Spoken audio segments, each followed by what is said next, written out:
Live from Fargo and serving you on TV, online, and on the go. This is Valley News Live at 10. There was nothing really discussed or said that was beneficial, I guess, to be here. Mapleton residents are upset. They say they feel like they're left in the dark about sidewalk assessments the town has been discussing for years. And after what they call a short notice meeting, their questions are growing. Valley News Team's Melanie Palmer has our story tonight on why residents in the town of Mapleton are frustrated. It's a struggle that Mapleton residents say has been going on for a long time. You don't see an end in sight.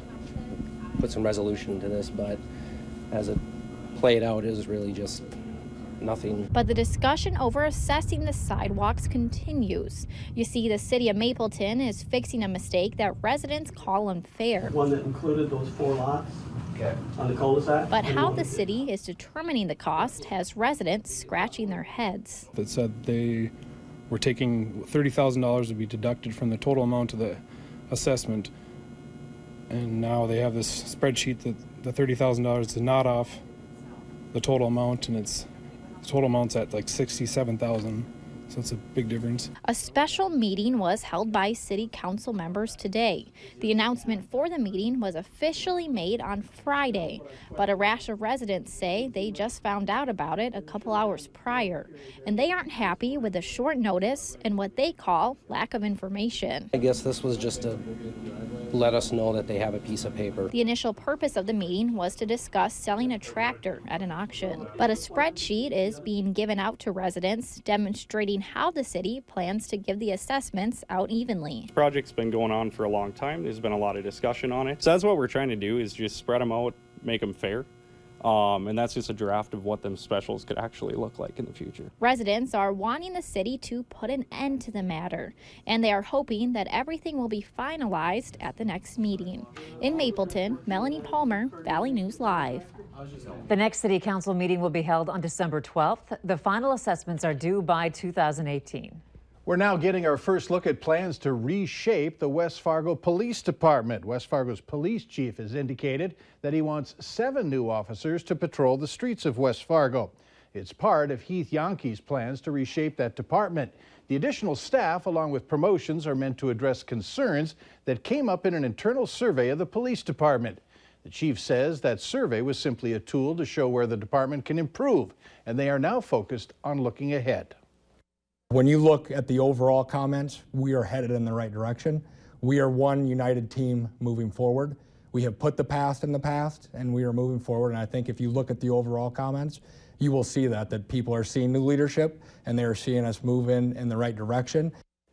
The cost of the 7 new patrol officers is estimated to be at $500,000, but $125,000 of that would come in the grant from a Justice Department that would help with that cost. Nice to see the warm weather today for some of us, but it sounds like the brutally cold weather is moving in overnight. Hutch, a lot of ups and downs lately still.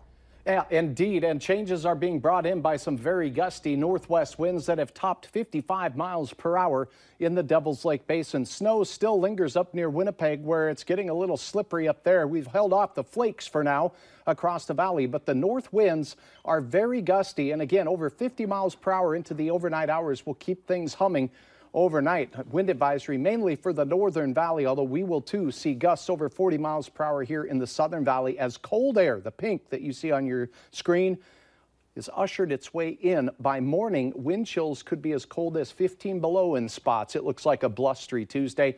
And some snow for holiday travelers. I'll have the latest in your hour-by-hour forecast on that here in a few minutes. Okay, thanks, Hutch.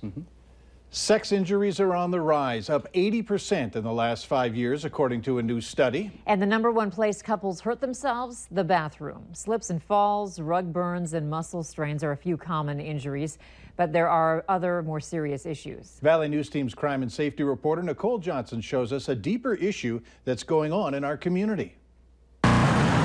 Walking into a sex shop often makes people feel uncomfortable, if they even go at all.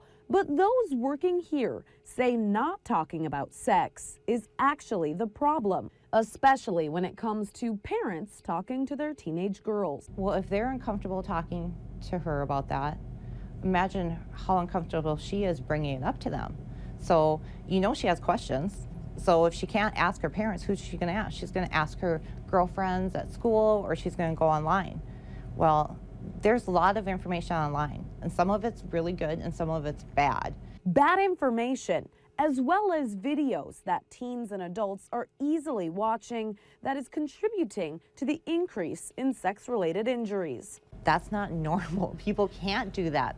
They don't get in that position, or they can't perform at that level for that duration.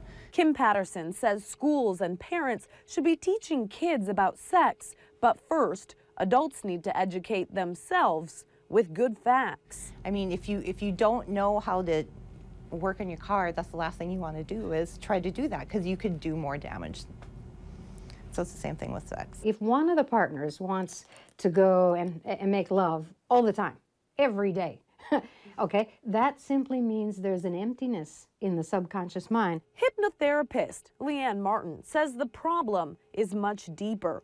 When there are issues in the bedroom, there is something else going on too. I think there's a lot of empty kids. She says too many young women are having sex for all the wrong reasons, like self-esteem issues. They need to hear this from some of us women who are aging. Even if they're uncomfortable, they need to talk to their kids. It's their responsibility as parents. In Fargo, Nicole Johnson, Valley News Live.